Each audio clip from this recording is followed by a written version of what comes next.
So if you open up basically any standard economics textbook today, you get a very specific story. Right, the classic Western narrative. Yeah, exactly. You're told that modern economics was essentially invented by, men in powdered wigs in 18th century Europe. Right. Adam Smith, that whole crowd. Right.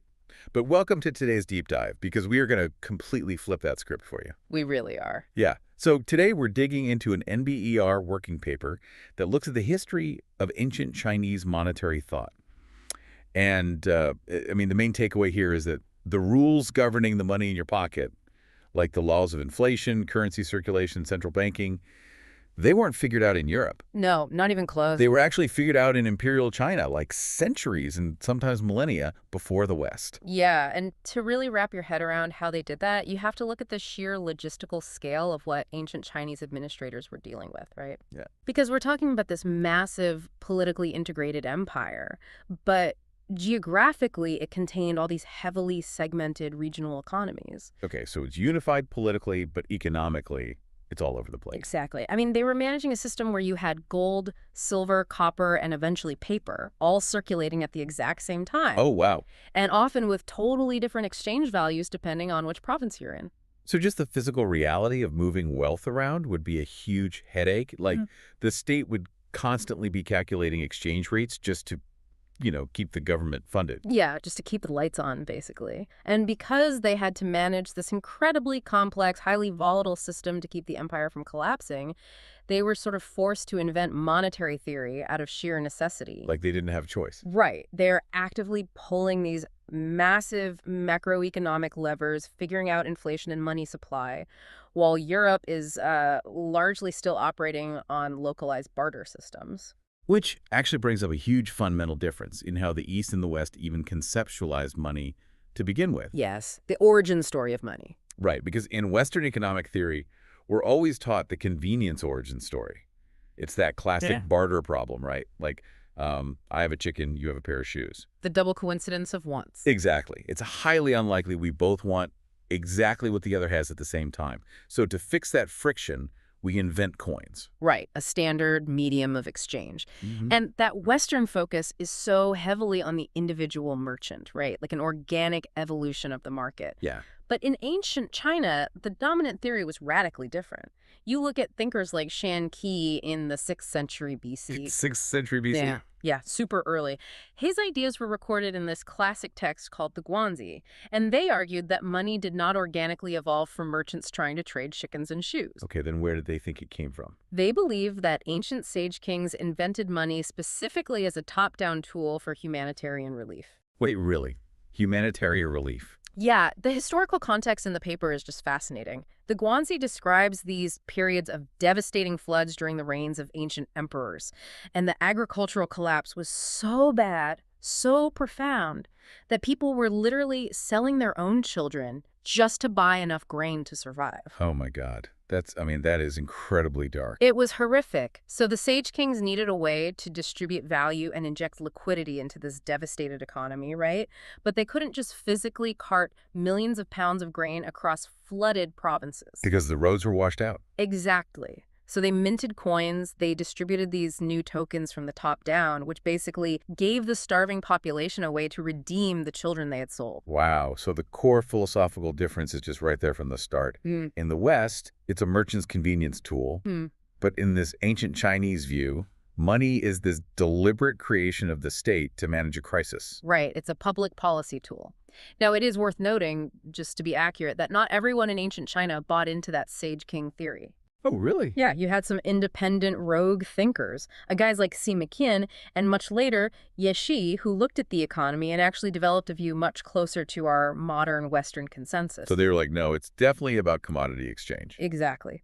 They argued that as the empire unified and trade expanded across vast distances, money just naturally emerged because it was convenient. Okay, so they had the debate. But that dominant Sage King theory, it had a huge impact on how officials viewed the actual nature of currency, right? Because it leads into this massive debate over why money holds value at all. The nominal versus metallic debate. Yes. Because in the West, for the longest time, everyone believed the metallic view. A gold coin is valuable because gold itself is inherently valuable. Right, the metal is the money. But the ancient Chinese thinkers, they lean heavily into the nominal view, which is the idea that money is just a symbol. There's this amazing quote from the Guanzi that captures it perfectly. It says, if a man holds coins, they cannot make him warm, and if he tries to eat them, they cannot satisfy his hunger. Which is so logically sound. It is. They recognized that a piece of metal, stripped of its social context, is completely useless for human survival. And, that realization, that's the bedrock of modern fiat currency. But getting a population of millions to accept a token that they can neither eat nor wear, that requires a massive mechanism of trust. Which feels totally like the leap of faith required for a modern cryptocurrency, right? Like you're asking a farmer to trade the grain he grew with his own sweat for a relatively useless metal disc. Or a digital token. Right. The only way that works is if the state creates artificial demand for that disc. So the emperor says, hey, taxes must be paid in these specific coins. Exactly. And suddenly the farmer absolutely needs the coins to avoid going to prison. Right. And that gives this otherwise useless token immediate tangible value. And that state monopoly on taxation, that's the engine of trust. And once the Chinese administrators firmly grasped that the value of money was just nominal, just a state-backed symbol, it freed them. Freed them from, what, the metal? Exactly. If the value is just a symbol, there's absolutely no inherent reason you have to stamp it onto a heavy piece of copper or silver. Which leads right into one of their most famous innovations, paper money. Yes. The paper traces it back to the late 8th and early 9th century. They originally called it flying money. I love that name. It's so poetic. And it was because merchants were traveling these massive distances and they didn't want to carry heavy strings of copper coins. Because they were cumbersome and obviously they attract bandits. Right. So they would basically deposit their coins with government offices in the capital. They'd get a paper draft in return, and then they'd redeem that paper for metal when they reached the outer provinces. And the notes were so light that a strong gust of wind could literally blow your entire fortune out of your hand. Hence, flying money. And the cultural contrast here is amazing because when Europeans finally encountered this system hundreds of years later, they were just dumbfounded. Marco Polo, right. Yeah, Marco Polo. He visits China in the 13th century and writes all about the paper money issued by the Great Khan. He talks about them turning mulberry tree bark into paper, stamping it with the emperor's seal. And to Polo, it's like the Khan has the power of alchemy. He literally thought it was magic. It really did. He couldn't fathom the administrative machinery behind it. He just marveled that people were accepting paper as if it were pure gold. But beneath what he thought was magic was this incredibly sophisticated central banking apparatus. Like in 1023 AD, the Song dynasty formally established the Jiaozi office to issue authorized state-backed paper money. 123 AD. Yeah. And just to put that timeline into perspective for you guys listening, the Swedish Central Bank didn't start issuing banknotes until 1656. Wow. And the Bank of England wasn't even established until 1692. That's a massive head start. In the Song dynasty, they weren't just running a printing press. They were doing deep analysis on the mechanics of banking. There's the scholar, Zhu Xingji, and he observed the actual practical habits of the population. He noticed that, paper notes were constantly getting lost in fires or destroyed in floods. But more importantly, he realized that a large population almost never tries to redeem all their paper notes for metal at the exact same moment. Right, there's no everyday reason for a mass bank run. Exactly. So he deduced that the state vault didn't need to hold a 1-to-1 ratio of metal for every single paper note printed. He proposed a fractional reserve system. In the 11th century. Yes.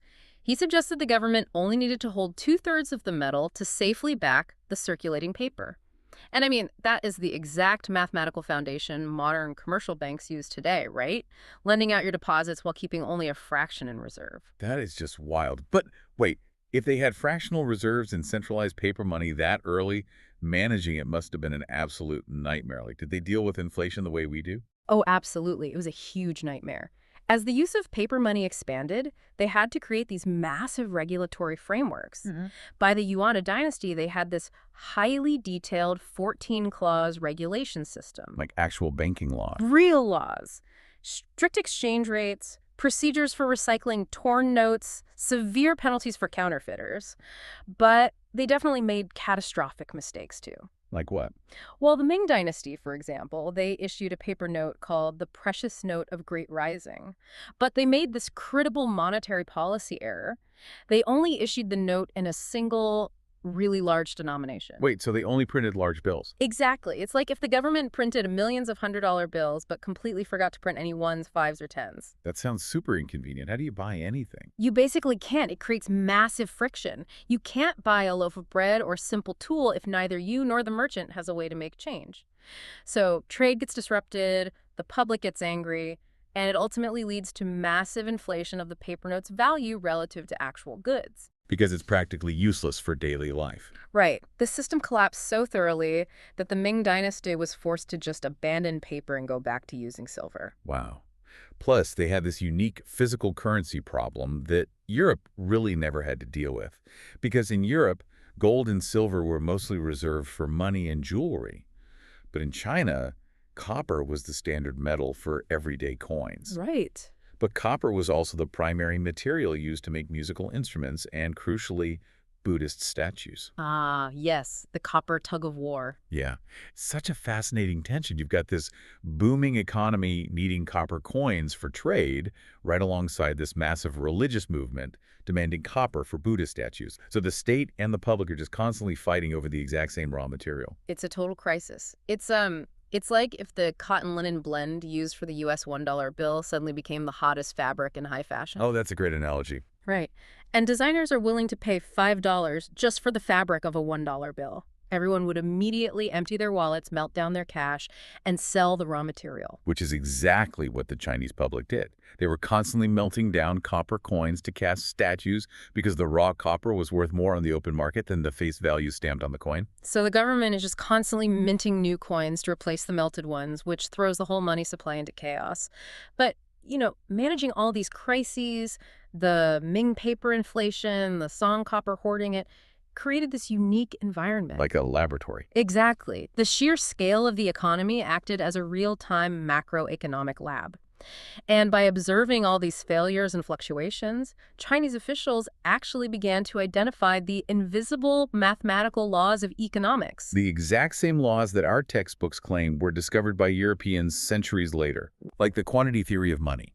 That's the one that dictates that the amount of money circulating directly determines its purchasing power and the price of goods. The Guanzi, written around 645 BC, explicitly outlines this.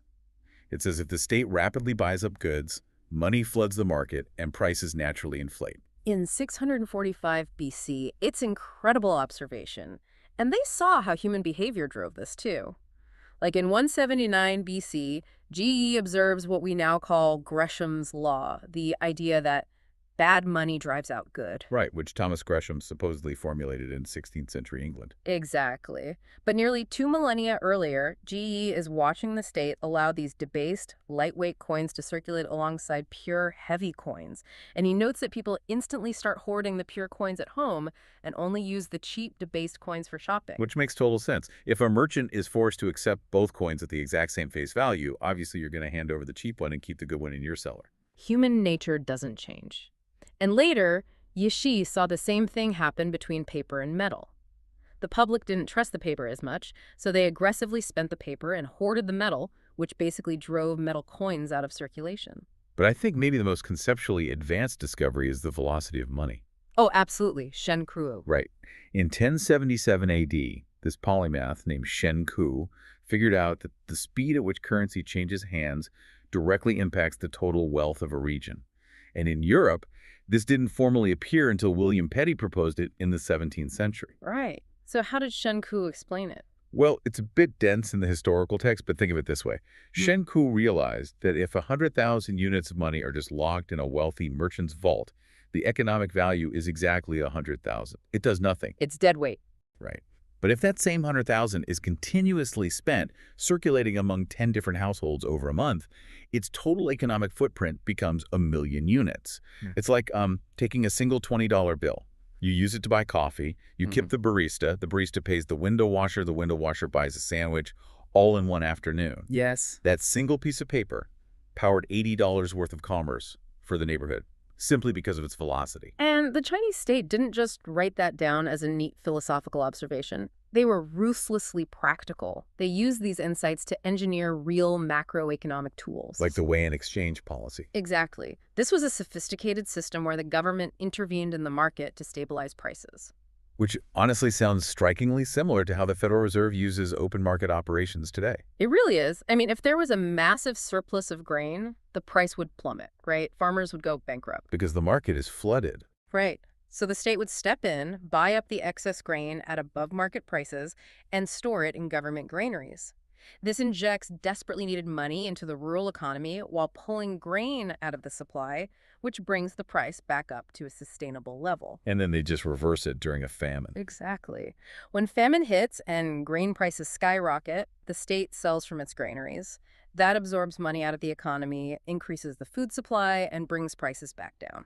They were actively balancing the scales of supply and demand. But, okay, this brings us to a massive historical puzzle that the paper addresses. The missing banks. Yes, because if ancient China had all of this, fractional reserves, central bank regulation, open market operations, why didn't they develop massive modern banking institutions? Like, why didn't a Wall Street emerge during the Ming or Qing dynasties? It's the ultimate question, and the researchers point to a mix of economic and cultural factors. First, they did have basic depositing services called gifeng, where merchants could store wealth for a fee, but it never evolved into those massive joint equity lending banks we saw in Europe.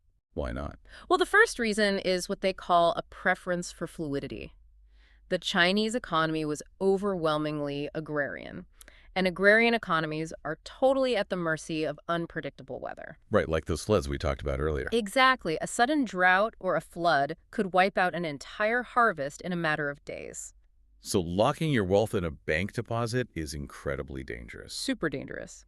If a famine hits, you need hard cash immediately to buy whatever scarce food is out there. If your money is tied up in a bank that lent it out to a merchant halfway across the country, you might literally starve before you can access your funds. Wow. So they just hoarded it instead. Yeah, this conservative mindset meant people strongly preferred to hoard silver in their cellars. And that starved the public market of the massive deposits that commercial banks actually need to issue loans and grow. But there's a huge cultural piece to this puzzle too, right? Because in a society so deeply rooted in Confucian virtues, like filial duty and family loyalty, your bank was basically just your extended family. Right, the family is the safety net. If you needed capital to start a business or survive a bad harvest, you didn't go apply for a loan at a public institution. You just went to your uncle or your cousins. And that social network of reciprocal family aid effectively replaced the need for commercial credit markets. It was an incredibly robust network, but here is where it gets really interesting. Because even if the physical banking institutions didn't mirror the West, the intellectual theories absolutely seem to have migrated. Oh, the Silk Road connection. Yes. The paper suggests this really fascinating possibility that the flow of goods along the Silk Road was accompanied by a flow of economic philosophy. Young Chinese scholars traveling to Europe may have actually shared these ancient economic debates with early Western thinkers. Like who? Do they name anyone? Yeah, they specifically point to François Quesnay in the 1750s. He was a foundational figure in French economic thought, and he was heavily influenced by Chinese agrarian philosophy. That's crazy. And it extends all the way to Karl Marx. Yeah, in Das Kapital, Marx explicitly references a Qing dynasty finance minister named Wang Maoyan when he's discussing theories about token money backed by real reserves. So you're saying the intellectual heritage of global economics is far more interconnected than just, Western guys in powdered wigs inventing it in a vacuum. Absolutely. And it shows a difference in how Eastern and Western philosophy approach science. The West tends to view knowledge as this straight line, always moving forward to some new absolute truth. But Eastern philosophy places immense value on ancient wisdom that has actually survived the grueling test of time and repeated crises. Which means studying these ancient debates isn't just historical trivia. Like, modern policymakers in China are operating within a tradition that has spent thousands of years documenting trial and error responses to inflation and market interventions. Exactly. When they navigate global financial shocks today, they are drawing on a deeply documented history of what actually happens when a state manipulates its money supply across a massive population. That is just incredible. Yeah. So to wrap this up for you guys listening, the next time you tap your phone to pay for groceries, or you turn on the news and hear analysts arguing about inflation metrics and open market operations, just remember the vast historical machinery operating beneath the surface. It goes so much deeper than we think. It really does. You aren't just participating in a relatively recent system of Western capitalism.